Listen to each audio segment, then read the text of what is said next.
Hello there. Today I'm continuing my look at a couple of older wines from Wölffer Estate in New York's Long Island wine region. So this is Wölffer Estate's 2013 gold label Cabernet Franc. So Wölffer Estate, one of the larger and better known wineries in Long Island. The winery itself is located in Sagaponack in the Hamptons. First part of the land here was acquired by Christian Wölffer in 1978. He bought what was then a small potato farm, but actually he didn't start the planting of vines here until 1988. Their first vintage release was a 1991 Chardonnay. Today the estate's best known for its rosés. In 1992 the business was joined by winemaker Roman Roth.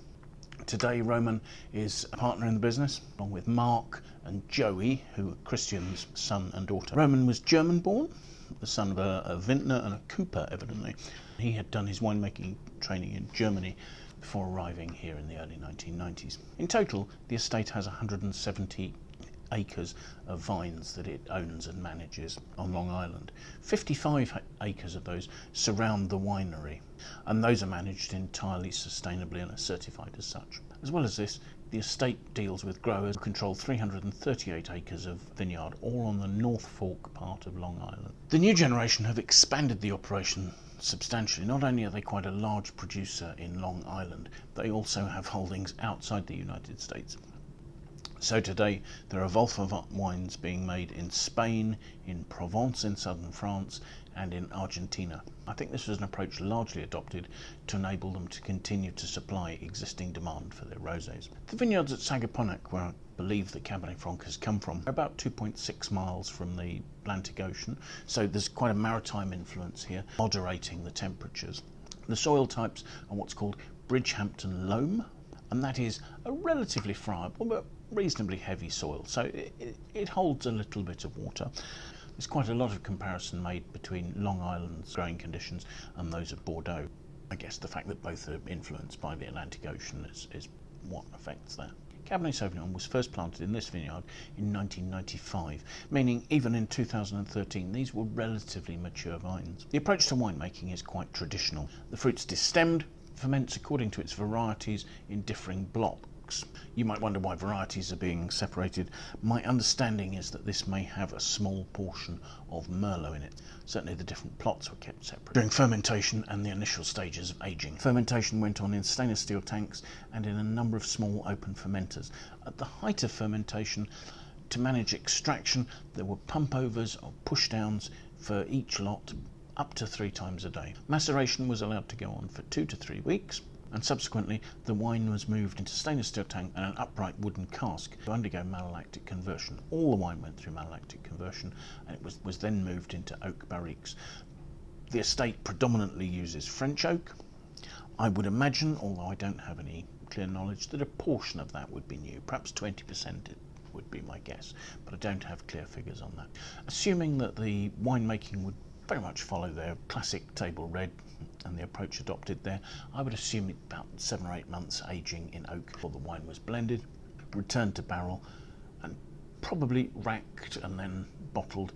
It's to be noted that 2013 a highly reputed vintage for Long Island. I've heard Roman Roth compare the vintage to 1945 in Bordeaux, which would make it an utter classic vintage. So let's see if it lives up to its billing, shall we? Looking at the wine, it has pretty good colour. It's medium to deep, ruby red. It's certainly not opaque, and yet it's holding that sort of reddish colour well to the rim. It's not faded and becoming bricky or brown, which is a good sign. The wine has 13% alcohol according to its label. There are some tears being formed on the glass as I swirl it, but it's not particularly viscous. Let's see what we make of the aroma, shall we?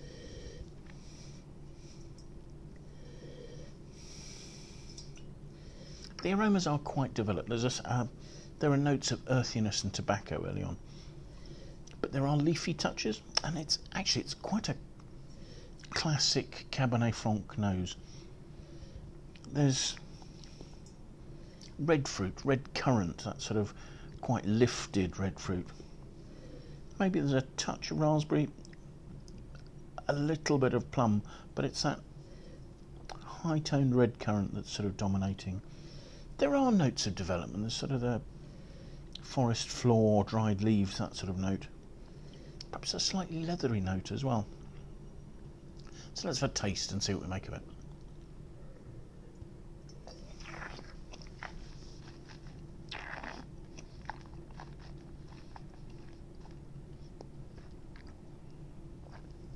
On the palate, the wine is dry, structured, and the thing that's very apparent about it is it's got really quite good acidity. The fruit has leathery notes. It's very developed. There's a slight spicy ginger note, I suppose. There are cedary touches. There's a fine velvety tannin that has a little bit of grip to it, actually. There's a little bit of sort of slightly bitter licorice notes. There are slight hints of leafiness. This really is quite classic Cabernet Franc, and yet there is an almost sort of licoricey roundness both in flavour and in texture. It's not incredibly intense, it's medium to medium full-bodied. The alcohol is well in balance. The acidity is lifting this relatively well. I've previously tried their classic dry red of the same age, and while it was perhaps holding fairly well, it was a wine that was coming more to the end of its life. This wine, typically of Cabernet Franc, has better acidity and is standing up better. It has better colour. The flavours have a little bit more of a sort of a red plum note, the lifted red currant notes. There's still plenty of developments. There is a leathery note, and there is that sort of forest floor and slight earthy touches as well. But the better acidity is keeping this fresh. It's giving a longer finish. The wine is quite harmonious, but it's not just got a sort of a rounded finish. There is a little bit of structure in the end. There's a bit of fresh red fruit. I probably wouldn't keep this for more than 2 or 3 years at most. It doesn't need aging any further. It's perfectly drinkable now. Its structure would make it a really nice partner for red meat dishes. Its acidity would enable it to cut through sauces, etc. And given its savoury aspect, would be best served with.